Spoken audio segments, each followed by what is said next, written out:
நைனா சொல்லு நைனா, எங்கே நைனா போகிற? கூட எத்தனை போருக்கா போவாங்க? கடைக்கு தான் நைனா போகிறேன். ஒன்றும் இல்லை, அப்பாவுக்கு ரொம்ப இரும்பலாக இருக்குது. வரும்போது அண்ணாச்சி கடையிலேருந்து ஒரு ஆள் சொல்லுவாங்க ஐயா. நைனா எதுக்கலாமா அண்ணாச்சி கடைக்கு தான் போவாங்க. ஆன்சு தானே, ஆன்சு தானே. இந்தா ஒரே ஸ்டோக் தான் இருக்குது, பரவாயில்ல நீ போட்டுக்கோ. என்ன நைனா பார்க்குற? ஒரு ஸ்டோக் பத்தாதா?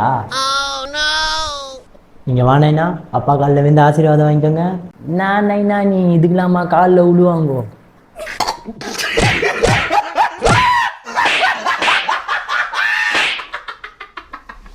எனக்கு ஆன்சு கொடுக்குறேன் நீ? எனக்கு ஐயோ எனக்கு ஆன்சு கொடுக்குறானே. எனக்கு எதுக்கு இப்படி கத்தி நிக்கிறீங்க? உன் பிள்ளை எனக்கு ஆன்சு கொடுக்குறான்டி. ஆன்சு தானே கொடுத்தான், போத பொருள் கொடுத்த மாதிரி இப்படி கத்துறீங்க?